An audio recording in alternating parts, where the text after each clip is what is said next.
So with the paint job done on WideFox, this week is going to be just little things, little like Pac-Mans, all the way across, checking the boxes of stuff that has to be done. So now with everything, I really kind of just need to get everything put together, honestly. So the wiring harness, the last pieces I had was the piece that came out the firewall driver's side that came out looped behind the fender well and came on the outside. So what those wires basically mean is that it's all the turn signals and headlight loom that comes out. Everything that was previously on the car that had a harness that came out that went to a connector that went to the engine has been basically pulled back through the firewall, and I will only keep the stuff that is like for the tachometer and other things that need to attach to the 92 EFI to when it communicates up to the gauges. I will basically splice those together so that it connects. Everything else will be stripped out, depinned basically, taken out, and I think there's only like 2 or 3 wires that I really need up there, maybe like oil pressure, tachometer, simple stuff like that. So the harness itself that I have left is the original, and I taped it up a little bit, about every 6 inches, just to keep the wires bundled nicely. Then I went back through and I've got it all in DEI split loom. This is the same stuff I used on the engine harness that you watched. And what I've done is basically started on the passenger side, loomed all the way to about the, right around the driver's headlights, honestly. And then I'm going to jump up one size because the amount of wires picks up like 4 or 5 and it just gets too big. So that'll be John, this is I think the smaller one, like the 8 millimeters, and then I think this goes to like the 12 millimeters, like the 1/2 inch. Don't need the 3/4, don't need anything that big.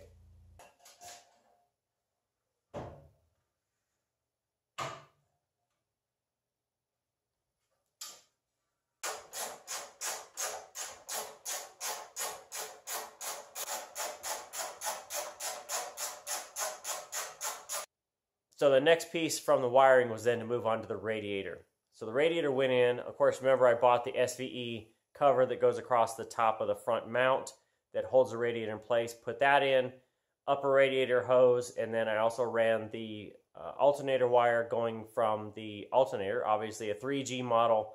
It's got a 4-gauge wire going through the kind of the engine bay to the side, passenger side of the firewall down in.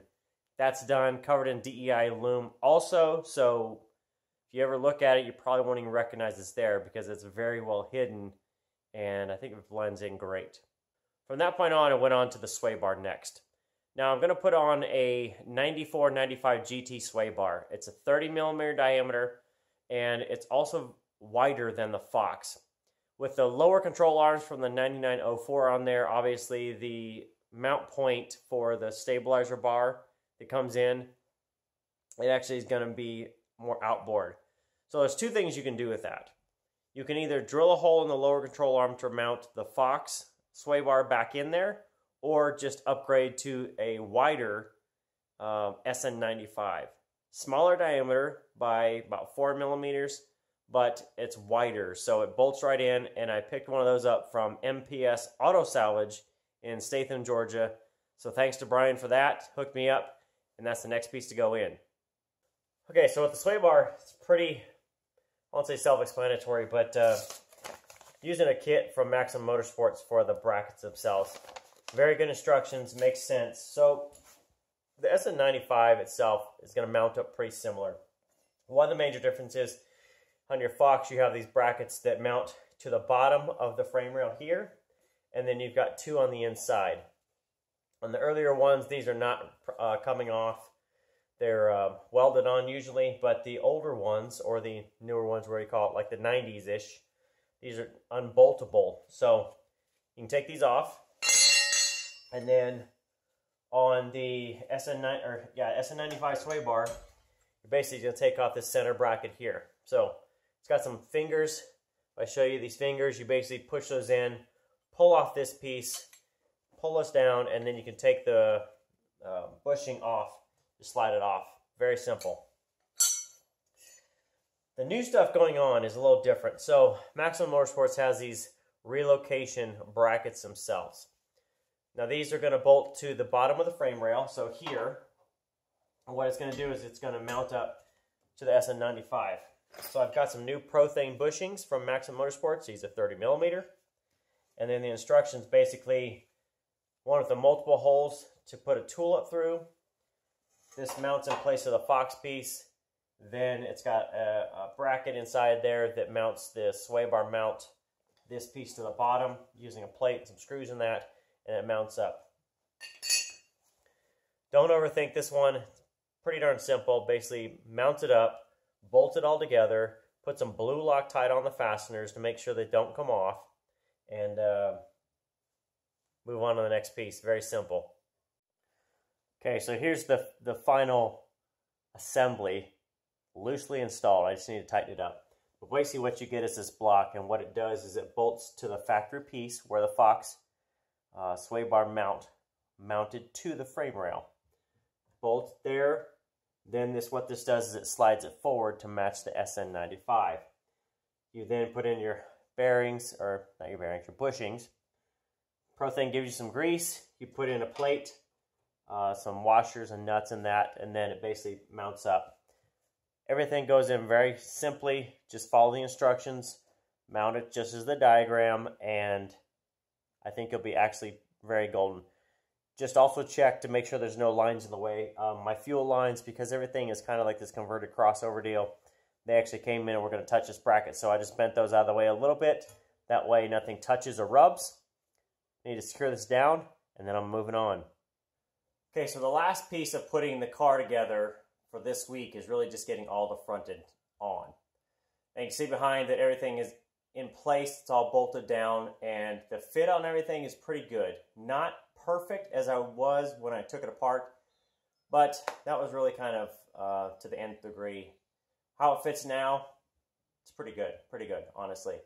So I've put on the windshield molding, cowl molding, windshield wipers, all the stuff that really makes it kind of a street car that I can drive it anywhere, do anything with it, other than I don't have a windshield wiper pump, or a windshield washer pump, I should say, to be able to clean the windows. I'll just have to stop at a gas station and do the old squeegee.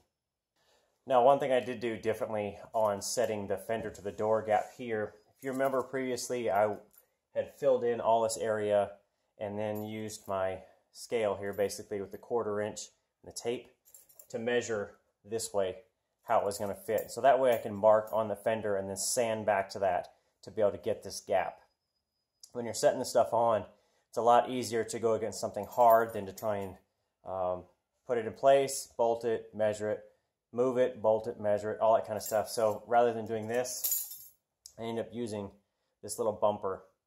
Now this came out of the sealing, the butyl seal that I put on the quarter window. This is actually in the center here, in between these little humps. It's actually a 1/4 inch. So all I did was just put these in between here, really. Put some painter's tape on them just to keep them in place so they didn't fall off. Slide the fender against it, bolt it down, double check everything, and it works pretty darn good. Nothing rubs, and it looks very good. Top to bottom, it looks very consistent, which is everything I looked for. So here's a look at the front of the car. You can kind of see I've just got the emblem set on there, so at least it matches. I think I'm going to buy a new one of that. I was going to try and take it apart, but I think it's just going to destroy it, honestly.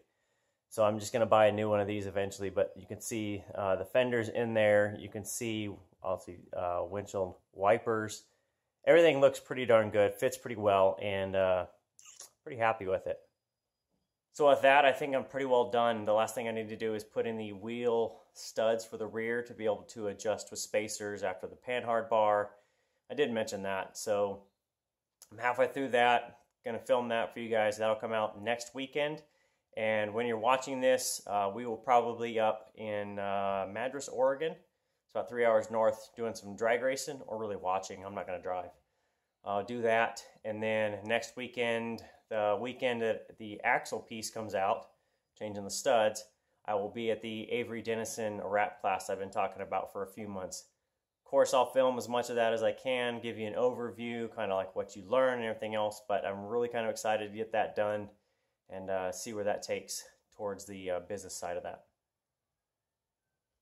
So before I wrap up, want to run something by you guys. Now, I've been kind of thinking about doing a tools series, and I don't want to be a pitch man because I already talked about advertisements and how they're kind of killing everything a little bit and kind of ruining it for me with magazines. So I don't want to become a pitch man for tools on YouTube. That's not really my thing. But I do want to get you guys involved in the business side of it and some of the tools that I've used or have bought and why they're being used. So I talked about it with a couple of you viewers, back and forth just a little bit. It sounds pretty positive, but I want to throw it out to everybody. What do you guys think? If I did a tool series, and the theory behind it is tools that I have in my shop that I've bought in the last 28 years of being kind of an enthusiast, why I bought them, how I use them, and why I would recommend you need them. I'm also probably going to include in there stuff I plan to buy and stuff that I need, probably long term, but I'll probably do that, and then, you know, of course, it maybe has some holiday stuff. The whole being is that I want to give it back to you guys, and especially to the next generation of enthusiasts that may not have tools, but they may have, let's say you've got a teenage son, daughter, nephew, niece, etc., that wants to kind of get into wrenching a little bit, but they don't know what to buy. And I want to give some advice back on things that maybe I've bought that I don't recommend because you probably don't need them.